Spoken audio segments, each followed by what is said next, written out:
ये आकाशवाणी का बम्बई केंद्र है। भारतीय दर्शन कहता है कि मनुष्य को केवल अपना कर्तव्य करना चाहिए, उसके फल की चिंता नहीं। किंतु दर्शन को जीवन में उतारना क्या साधारण आदमी का काम है? शायद इसीलिए आदमी अपने हर कर्म की शक्ति फल की इच्छा से ही पाता है। जो भी हो, कर्म करने की शक्ति को नकारा नहीं जा सकता। वो जहाँ से भी मिले स्तुत्य है, क्योंकि यही शक्ति हमें जीवन संघर्ष के लिए तैयार करती है। आइए एक संघर्षरत आदमी की कहानी सुने, जिसे नाटक के रूप में लिखा है दर्शन लाड ने। तो आइए लेखक दर्शन लाड और निर्देशक भंवरलाल जोशी का नाटक सुने, जीवन संघर्ष।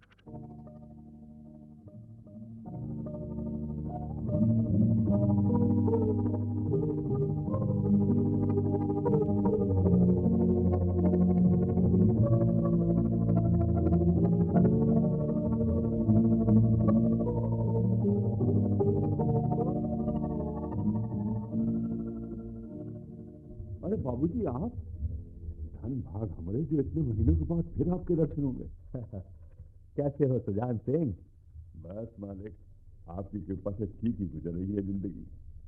अपना क्या है, लाला दीनदयाल जी की कोठी के बाहर पहरा देते हैं, कट जाएगी रही सही भी। हाँ, तो है ही सुजान सिंह। अच्छा ये बताओ, यहाँ कैसे हैं सब लोग? अरे बाबूजी, आप अमीरन की शान में कभी कमी आ सकती है भला। अरे हाँ बाबूजी, अब की आप अपनी कार नहीं लाए। हाँ सुजान सिंह, अब कार मेरे लिए बेकार हो गई है, और फिर इतनी दूर कार लेकर आना बेकार ही तो होता है ना। खैर सुजान सिंह, तुम्हारी सुमित्रा बीवी के क्या हाल चाल है? अरे वाह बाबूजी, ये बात आप हमका काहे पूछ रहे हैं? आप इस घर के दामाद हैं और सुमित्रा बीबी इस घर की बेटी। बेटी जब पहिए में रहे हैं, तब क्या उसके हाल चाल पूछे जाते हैं? सब आनंद है, मंगल है बाबूजी। देखिए देखिए, शायद बीबी जी को आपके आने की भनक मिल गई है। हाँ तभी तो ऊपर वाली खिड़की से झांक रही हैं। हाँ हाँ हाँ। अच्छा, मैं चलता हूँ सुजान सिंह।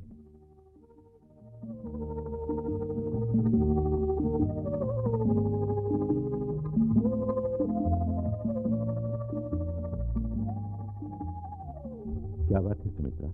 कुछ नहीं। यहाँ का माहौल आज काफी बदला बदला सा लग रहा है। मेरे आने की खबर मिलने के बावजूद तुम्हारे भाई साहब अपने कमरे से नहीं निकले, और भाभी जी फीकी सी मुस्कुराहट दिखाकर निकल गई। सुमित्रा, कहीं कहीं कुछ गड़बड़ है क्या? मेरे खतों का जवाब भी नहीं दिया तुमने। एक ही तो खत लिखा था तुमने, वही कोई 4 महीने पहले। उस वक्त मेरे पास लिखने लायक कुछ था नहीं, इसीलिए लिखा नहीं, और उसके बाद तो मैं वहां था ही नहीं। तुम वहां नहीं थे तो कहाँ थे? सुमित्रा, व्यापार में लाखों का घाटा उठाने के बाद मैं वहां रह भी कैसे सकता था? मैं गोयल के पास कानपुर निकल गया था। तो क्या कानपुर से खत नहीं लिख सकते थे? सुरेश, तुम्हें इतना भी ख्याल नहीं आया कि मैं यहाँ अकेली कैसे दिन गुजार रही हूँ? ये तो तुम्हें मुझसे पूछना चाहिए था कि बेघर बार, अकेले, दोस्तों के पास इधर उधर भटकते हुए मैंने ये दिन कैसे गुजारे। बेघर बार कैसे? हमारा घर तो वही है जहाँ पहले था। नहीं नहीं सुमित्रा, वो मकान मुझे बेच देना पड़ा। क्या? हाँ, मेरे सामने और कोई रास्ता नहीं था। और और घर का सारा सामान जो मैंने इतने शौक से बनाया था। सुमित्रा, जब घर ही नहीं रहा तो सामान अपना कैसे रह सकता था? सब कुछ चला गया नुकसान की उस आंधी में। आज आज तुम्हारा सुरेश बिल्कुल बेघर, बेदर, निर्धन होकर खड़ा है तुम्हारे सामने। यहाँ तक आने का किराया भी मैंने बड़ी मुश्किलों से जुटाया है। क्या कह रहे हो सुरेश? हम्म, मेरी तो समझ में नहीं आता ये सब कैसे हो गया। तुम तो अपने व्यापार में माहिर रहे हो, नफा नुकसान तो हर धंधे में साथ ही लगा रहता है। इसका ये मतलब तो नहीं कि आदमी तुम्हारी तरह मुफलिस हो जाए। सुमित्रा, सुमित्रा, मैं हमदर्दी के दो बोल सुनने तुम्हारे पास आया हूँ। इस तरह के ताने तो मैं अपने दोस्तों और शुभचिंतकों से लगभग रोज ही सुनता रहता हूँ। सुरेश, शायद तुम नहीं जानते हैं, मैं हर दिन हर पल बेसब्री से तुम्हारी राह देखती रही हूँ। जब महीनों मेरे खतों का कोई जवाब नहीं आया तो मैंने तुम्हारे हर दोस्त से तुम्हारे बारे में पता लगाया, लेकिन किसी ने भी कुछ भी तुम्हारे बारे में नहीं बताया। मुझे फिक्र होने लगी। मैंने भैया से तुम्हारे बारे में पता लगाने को कहा, लेकिन मेरा पता लगाना सचमुच मुश्किल था सुमित्रा। मैं मैं एक दो दिन से ज्यादा किसी एक जगह टिका ही नहीं। खैर, ये बताओ, तुम कैसी हो? पहले से काफी दुबली और उदास नजर आ रही हो। बताओ ना सुमित्रा, प्लीज, क्या बात है? हो, सुमित्रा, सुमित्रा, अरे, तुम तो रोने लगी। क्या हुआ, बताओ तो सही। क्या क्या बाप के घर रहते हुए कोई इतना दुखी हो सकता है? सुरेश, पिछले 1 महीने से मेरे लिए ये घर नरक बना हुआ है। भैया और भाभी दोनों मिलकर मुझ पर तानों के तीर चलाते रहते हैं। बेचारे बाबूजी बीमारी से पहले ही दुखी हैं। मेरा हाल देखकर उनका और बुरा हाल हो गया है। सुरेश, आज ही निकल चलो यहाँ से। इस घर में मेरा दम घुटने लगा है। सुमित्रा, अरे पगली, इस घर में इस घर में तुम्हें हमेशा के लिए थोड़ा ही रहना है। बस जरा मेरे पैर व्यापार में फिर से जमने लगे तो मैं फौरन तुम्हें यहां से ले जाऊंगा। मगर सुरेश, अब यहाँ रहने के लिए ना कहो मुझसे। यहाँ रहने की बजाय मैं खुली सड़क पर दिन गुजारना बेहतर समझती हूँ। मेरी कुछ समझ में नहीं आ रहा है। क्या क्या कोई बेटी अपने मैके से इस तरह उब सकती है? क्या तुम जानबूझकर ये बात समझना नहीं चाहते कि यहाँ रहने का मतलब है कदम कदम पर पल पल अपमान के कड़वे घूंट पीना? अपने व्यापार के नाम पर तुम यहाँ से लाखों रुपए ले चुके हो। मेरा जो हिस्सा पिताजी ने दिया था वो भी उठा चुके हो।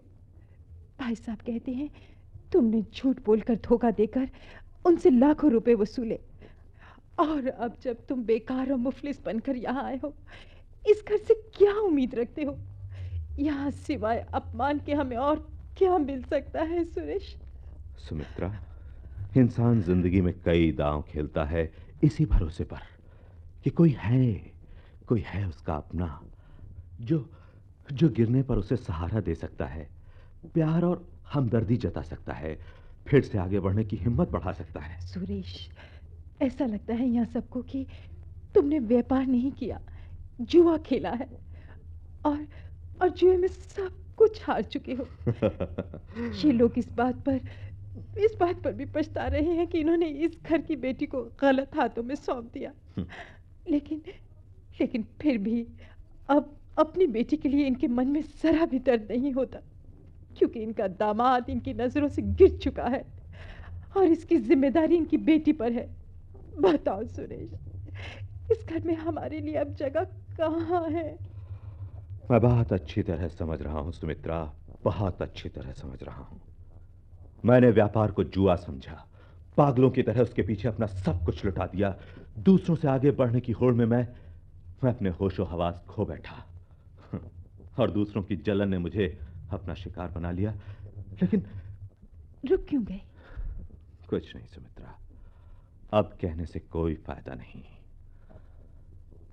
सुमित्रा, हम आज रात को ही यहां से निकल जाएंगे, और तब तक मैं फैसला कर लूंगा कि हमें कहां जाना होगा। सुरेश, तुम मुझे गलत तो नहीं समझ रहे हो ना? तुमने भी कुछ गलत तो नहीं कहा ना? मुझे इस बात की खुशी है कि तुमने ये सब होने के बाद भी मेरी तरफ अपना रुख नहीं बदला सुमित्रा। नहीं सुरेश, नहीं। मुझे दुख है कि इस संकट में, इस विपदा में जिसमें तुम घिरे हुए हो, तुम्हारी जीवन संगनी कोई मदद नहीं कर पा रही है। मुझे माफ कर दो। अरे पगली, ये वक्त शिकवे शिकायत का नहीं है, यह वक्त अपने आप को संभालने का है। और सुमित्रा, अब तो मुझे लग रहा है कि रात तक भी हम यहाँ क्यों रुके? चलो ना, चलकर पिताजी से विदा ले लेते हैं। हाँ, चलो।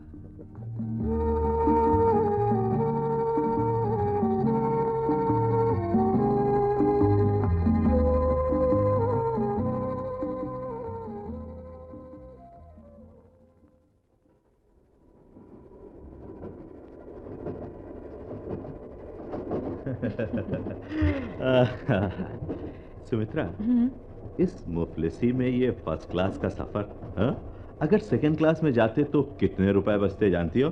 अपनी इज्जत को इतनी सस्ती ना बनाओ कि लोगों में हमारे बारे में भरम भी ना रहे। अरे यहाँ कौन हमारी जान पहचान वाला मिलने वाला है मैडम इस फर्स्ट क्लास में। हम पहले जिस सोसाइटी में घूमते फिरते थे ना, वो लोग तो प्लेन में सफर करते हैं, प्लेन में। देखने वालों की नजर बहुत तीखी होती है सुरेश, वो दूसरों की आंखों से भी देखकर पता लगा लेते हैं। मैं तुम्हें पहले ही बता चुका हूँ कि दूसरों की होड़ में आकर मैं अपना सब कुछ दांव पर लगा चुका था। हाँ, अगर तुम इसे भी जुआ कहना चाहो तो कह सकती हो। बुरा मान गए? किस किस का बुरा मानूं? सुरेश, मुझे समझने की कोशिश करो। हमें नए सिरे से अपनी जिंदगी शुरू करनी है। जो कुछ हुआ उसे भूल जाना है। शायद तुम ठीक ही कह रही हो। अच्छा, तुम कुछ पूछना चाह रहे थे मुझसे? मैं जानना चाहता था कि क्या इतने रुपए लेकर आई हो अपने साथ कि हम 1 महीना बिना रोजगार के आराम से रह सकें? हाँ, आने से पहले बाबूजी ने इतना इंतजाम कर दिया है कि तुम नए सिरे से अपनी जिंदगी शुरू कर सको। अच्छा, तो ये भी बता दो कि बाबूजी ने कितने रुपयों का इंतजाम कर दिया है? नगद तो बाबूजी के पास कुछ था नहीं। उनके एक दोस्त के पास बाबूजी के कुछ रुपए हैं, शायद 20-25 हजार, ठीक से उन्हें भी याद नहीं। उन्हीं के नाम उन्होंने खत दिया है। ठीक है, लेकिन पहले पता तो चले कि कितने रुपए हमारे हाथ में आते हैं। स्टेशन से उतरते ही हम सीधे मेहता जी के घर जाएंगे। ओके, लेकिन उनके घर तक पहुंचने का रुपया तो जरूर होगा तुम्हारे पर्स में, क्यों? बस अब पर्स टटोलने की कोशिश ना करो। देखो देखो, इसमें कुछ नहीं है। हाँ, उसी कुछ नहीं को तो देखना चाहता हूँ मलकिन। जरा देखो तो सही। नहीं, मेरे कुछ नहीं और तुम्हारे सुरेश, कुछ नहीं में कितना जाओ। फर्क है। नहीं।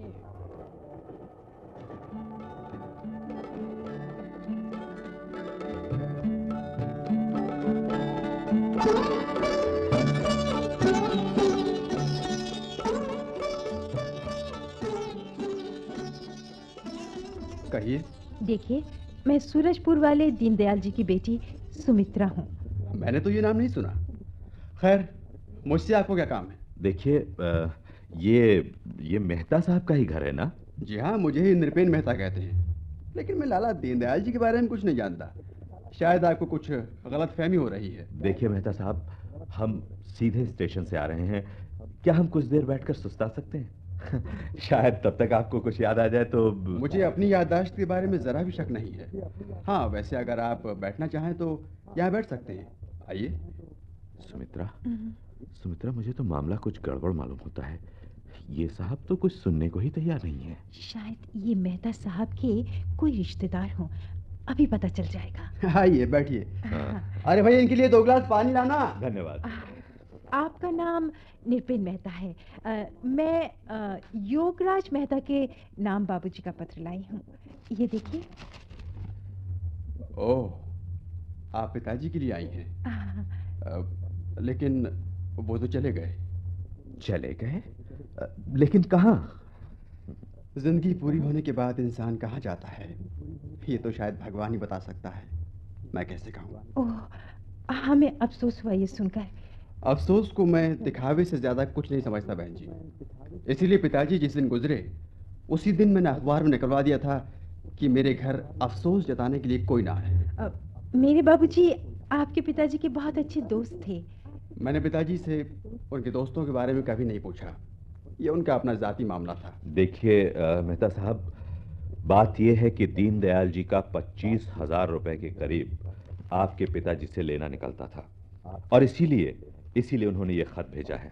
देखिए, पिताजी के सारे मामले उन्हीं के साथ खत्म हो गए। मगर भाई साहब, उन्होंने कहीं किसी डायरी में इस रकम के बारे में कुछ लिखा हो? आप बेकार अपना वक्त खराब कर रहे हैं जी। मेरे पिताजी लाखों का कर्जा छोड़कर मरे, और मैंने उस कर्ज का 1 पैसा भी मंजूर नहीं किया, और ना ही करूंगा। आप ये खत एक बार देख तो लीजिए। फाड़ कर फेंक दीजिए इसे अपने पास रखकर आपको दुखी होगा। देखिए, मेरे कुछ मेहमान आने वाले हैं। इस वक्त जो कुछ सुनना था मुझसे, आपने सुन लिया। चलो सुमित्रा, इनका और अपना वक्त खराब करने से अब फायदा क्या है। अच्छा मेहता साहब, नमस्ते। नमस्ते।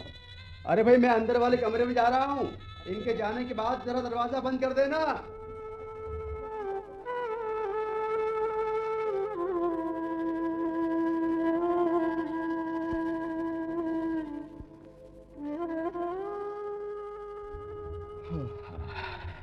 अब क्या करें सुमित्रा?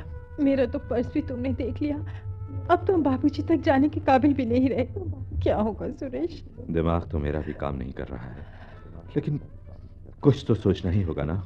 तुम इस शहर में इतने साल रहे, क्या ऐसा कोई नहीं जिसके पास हम 2 दिन बिता सके? हैं तो बहुत तेरे, बहुत हैं। चलो पहले विजय के यहाँ चलते हैं। हाँ, पहले विजय के यहाँ चलते हैं।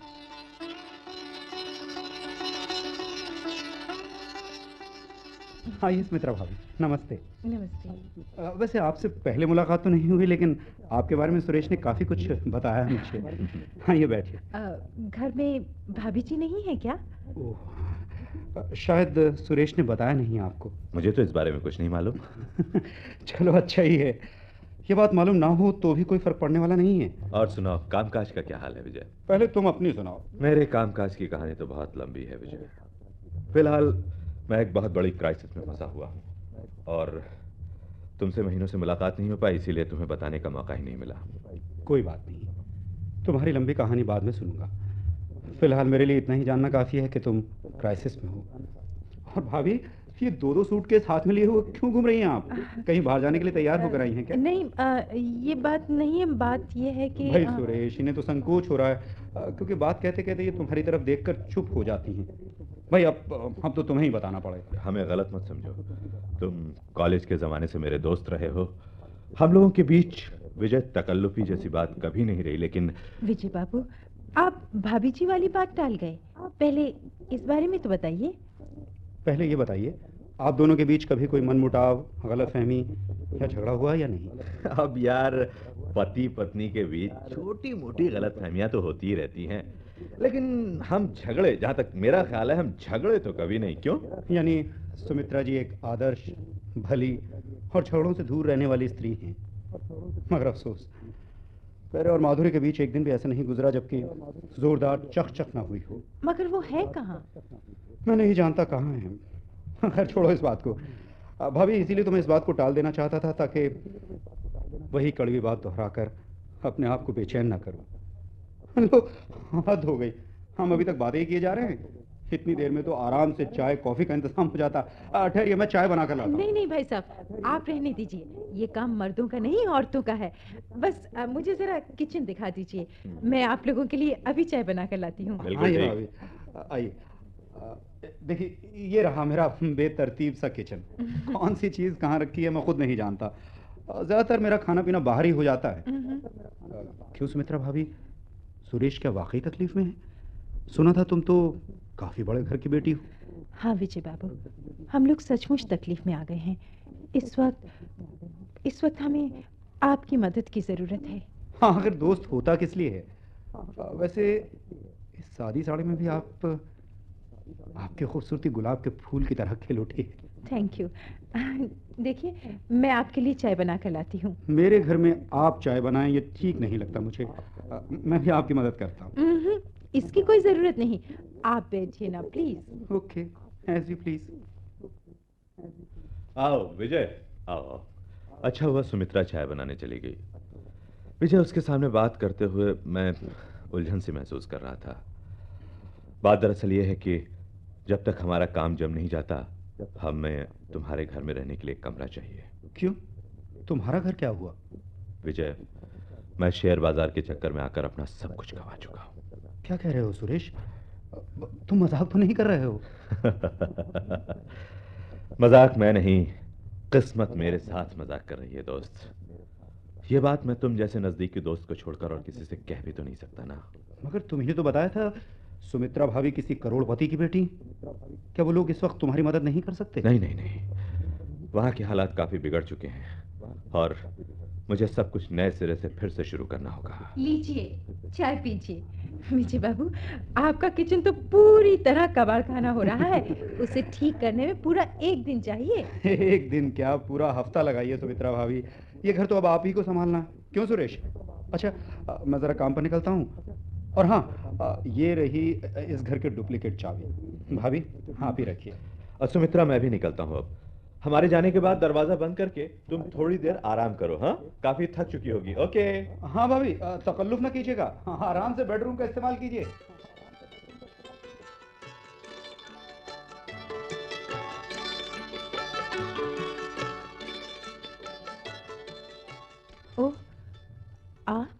हाँ, मैं कुछ ज़रूरी कागजात लेना भूल गया था सुमित्रा। अरे दरवाज़ा क्यों खुला रहने दिया? बंद कर दो। तराजू में से कागज़ ढूंढने में कुछ वक्त लग सकता है। अरे उधर कहाँ जा रही हो सुमित्रा? आओ यहाँ बैठो ना। मैं बहुत थक गई थी सफ़र में, इसलिए ज़रा लेट रही थी। कैसा लगा मेरा बेडरूम? अच्छा है, और फिर थकान के बाद तो हर आराम की जगह भली ही लगती है। सुमित्रा, अरे खड़ी क्यों हो? बैठो ना। वहाँ नहीं, यहाँ मेरे पास, ताकि बात करने में आसानी हो। क्या कागजात नहीं ढूंढने हैं? ऐसी कोई जल्दी भी नहीं है। मेरा अपना बिजनेस है, कुछ देर से चला जाऊंगा तो भी कोई खास फर्क नहीं पड़ने वाला। ठीक है, तो बैठती हूँ। सुमित्रा, मुझे तो ऐसा लगता है कि सुरेश तुमसे झूठ बोल रहा है। झूठ? झूठ किस बारे में? उसने व्यापार में सब कुछ नहीं गंवाया, सट्टे और जुए में गंवाया है। मैंने एक ही फोन से सब कुछ मालूम कर लिया है। अंदेशा तो मुझे भी वही था। चाहे तुम्हें बुरा लगे सुमित्रा, लेकिन मैं अपने आप को ये कहने से नहीं रोक सकता कि सुरेश तुम्हारे लायक बिल्कुल नहीं है। कहाँ तुम जैसी करोड़पति की बेटी, खूबसूरती में हजारों में एक। बस बस विजय बाबू, उनके बारे में कोई ऐसी वैसी बात मैं नहीं सुनना चाहती। मुझे तो लगता है आप यही कहने के लिए कागजात ढूंढने का बहाना बनाकर यहाँ आए हैं। मैं सिर्फ ये कहने के लिए नहीं आया सुमित्रा। मैं एक बहुत दुखी परेशान इंसान हूँ। मेरा घर बिखर चुका है, मेरी जिंदगी बिखर चुकी है। मैं प्यार और चैन का भूखा हूँ सुमित्रा। तुम चाहो तो मुझे सब दे सकती हो। ये आप क्या कर रहे हैं? छोड़िए मेरा हाथ। शायद भगवान ने दया करके तुम्हें मेरे घर भिजवा दिया है सुमित्रा। तुम्हारी हमदर्दी, तुम्हारे दो मीठे बोल मेरी जिंदगी बदल सकते हैं सुमित्रा। जिस पल आपने सुमित्रा भाभी कहना छोड़कर बेतकल्लुफी से सिर्फ सुमित्रा कहना शुरू किया, उसी पल मैं समझ गई थी कि आपकी नियत में खोट आ गया है। तुम मुझे गलत समझ रही हो। मेरी नियत बिल्कुल साफ है, वरना मैं साफ साफ अपनी बात हरगिज नहीं कर पाता। सुनो देखिए, दोबारा मुझे छूने की कोशिश ना कीजिएगा, वरना ठीक नहीं होगा। वरना क्या कर लोगी तुम? सर छुपाने के लिए कोई जगह है तुम्हारे पास? ये जुआरी सुरेश किसी सड़क के कोने पर खड़ी करके तुम्हें भी दाव पर लगा दे। दाव पर लगा दे तुम्हारी बला से। तुम दोस्त नहीं, मौका परस्त हो। मैं आज इसी वक्त यहाँ से निकल जाऊंगी। कहाँ जाओगी निकलकर? सुरेश का कोई पता ठिकाना भी है? शेयर बाजार का नाम लेकर वो गया होगा किसी जुआ खाने के दरवाजे पर। मेरा ऐसा अपमान आज तक किसी ने नहीं किया विजय। हर स्त्री को अपना मान सम्मान होता है। तुम स्त्री को समझते क्या हो? सिर्फ अपनी वासना का खिलौना। बड़ी बड़ी बातें ना बनाओ सुमित्रा। समझदारी इसी बात में है कि इस वक्त तुम मुझसे समझौता कर लो। मैं ये साबित कर दूंगा कि मैं सुरेश से कहीं बेहतर आदमी हूं। उठाओ टेलीफोन, सुरेश का ही है शायद। सबको पता है कि मैं इस वक्त घर पर नहीं होता।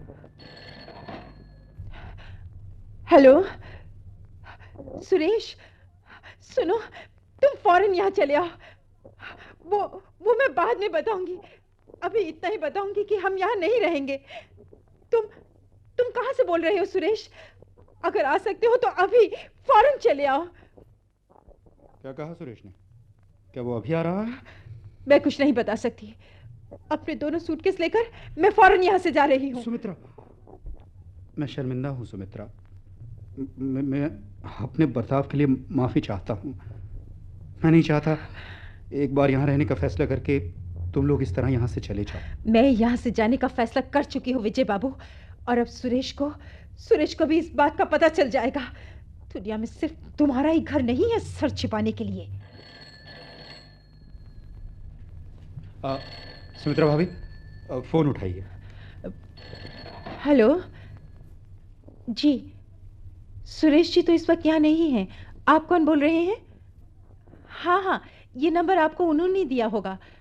हाँ, वो थोड़ी ही देर में आने वाले हैं। कोई संदेशा हो तो कह दीजिए।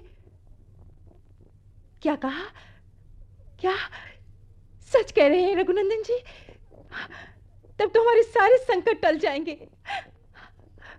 भरोसा नहीं होता, इस बेहतर जमाने में आप जैसे भले लोग भी हो सकते हैं। हाँ, धन्यवाद, बहुत बहुत धन्यवाद। कौन है ये रघुनंदन जी? बात क्या है? दरवाजा खोलिए विजय बाबू, आपके दोस्त सुरेश बाबू आए होंगे। अरे यार विजय, तू क्या बात है, इतनी जल्दी कैसे लौट आया आज? सुमित्रा, मेरी समझ में नहीं आता तुमने यहाँ से चले जाने की बात क्यों कही। आखिर आखिर ऐसा क्या हो गया इस बीच? अभी अभी रघुनंदन जी का फोन आया था सुरेश। 2000 शेयर तुमने उन्हें मारे डर के मिट्टी के मोल बेच दिए थे ना, वे उन्हें लौटाना चाहते हैं। क्या कह रही हो तुम? हाँ। अरे आज तो उनकी कीमत 1.5 लाख से भी ज्यादा होगी। सच? सुमित्रा, उन्होंने कुछ बताया क्यों लौटाना चाहते हैं? नहीं। लेकिन लेकिन मैंने तो उनसे लौटाने के लिए नहीं कहा था। और मैंने तो, लेकिन यहाँ का फोन नंबर उन्हें कैसे मिला? हाँ? वो नंबर मैंने दिया था उनके बेटे ब्रिजनंदन को। वो मेरा दोस्त है। अच्छा अच्छा। मैंने उसे फोन किया था शेयर बाजार में आज तुम्हारी हैसियत जानने के लिए। तो उसने तुमसे जरूर ये बताया होगा कि मेरा दिवाला पिट चुका है और मेरी फर्म बहुत बहुत बदनाम होकर बंद भी हो चुकी है, क्यों? ठीक यही तो नहीं कहा, लेकिन बात कुछ इसी तरह की थी। चलो अच्छा हुआ, तुम्हारे नसीब तो एकदम पलट गए। इसी को कहते हैं भाग्य का चमत्कार। यार ये सब तुम्हारी वजह से हुआ है विजय। ना तुम ब्रजनंदन को फोन करते, ना उनके पिताजी को इस बात का पता चलता कि मैं इस फोन नंबर पर मिल सकता हूं। और मैं तो एक तरह से सारी आशाएं ही छोड़ चुका था।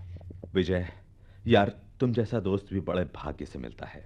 ये बात एक सच्चा दोस्त ही कह सकता है सुरेश। सुमित्रा, ये ठीक है कि 2000 शेयर वापस मिल जाने से हमारी नई जिंदगी शुरू हो जाएगी, लेकिन सुमित्रा, नई जगह ढूंढने में तो हमें अभी काफी वक्त लगेगा। तुमने इतनी जल्दी यहां से जाने की बात क्यों की? ये फोन रघुनंदन जी का ही होगा। क्यों सुमित्रा भाभी? मैं देखता हूं। Hello hello. जी हाँ रघुनंदन जी। जी हाँ, मैं सुरेश बोल रहा हूं रघुनंदन जी। जी मैं किन शब्दों से आपका शुक्रिया अदा करूं, मैं नहीं जानता। क्या कह रहे हैं? इसी वक्त आकर मैं अपने शेयर ले जाऊं? लेकिन बाबूजी, जो रुपए इन शेयरों के बदले आपने मुझे दिए थे वो मैं इस समय नहीं लौटा सकता आपको। नहीं, हाँ, कुछ ही दिनों में लौटा दूंगा मैं। जी हाँ जी, 1 घंटे में पहुंच जाऊंगा आपके पास। हाँ, कहिए ना। क्या आप लाला दीनदयाल जी को जानते हैं? मुझे तो इस बात का पता ही नहीं था बाबूजी। हाँ, अच्छा। जी हाँ, मैं सुमित्रा को भी अपने साथ ही लेता आऊंगा। ओके, ठीक है जी, मैं फौरन पहुंच रहा हूं आपके पास। अरे सुमित्रा, ये रघुनंदन जी तो तुम्हारे पिताजी के बहुत पुराने दोस्त निकले। सच? हाँ, जब उन्हें ब्रजनंदन के जरिए इस बात का पता चला कि हम अपना सब कुछ गंवा चुके हैं तो उनका व्यापारी दिमाग बिल्कुल बदल गया। और बाकी सब कुछ तो तुम जान ही चुकी हो ना। एक जगह ना सही, लेकिन दूसरी जगह तो बाबूजी का नाम ही काम आया। लेकिन सुरेश, अब तुम्हें मुझे एक वचन देना होगा। वचन? कैसा वचन? ये सट्टे और जुए का व्यापार अब तुम नहीं करोगे। कोई ऐसा धंधा करोगे जिसमें भाग्य से ज्यादा अपनी मेहनत की जरूरत हो, अक्ल और काबिलियत की जरूरत हो। लेकिन मुझे शेयर बाजार को छोड़कर किसी और धंधे का जरा भी अनुभव नहीं है सुमित्रा। जिंदगी में तुमने जो कुछ भी अनुभव दिया है, उसके बाद कोई भी नया अनुभव तुम्हारे लिए मुश्किल नहीं होगा सुरेश। साहस और विश्वास के साथ ही तो इंसान सब कुछ कर सकता है। और अब तो मैं भी कंधे से कंधा मिलाकर तुम्हारे साथ चलूंगी ना। चलते हैं ना?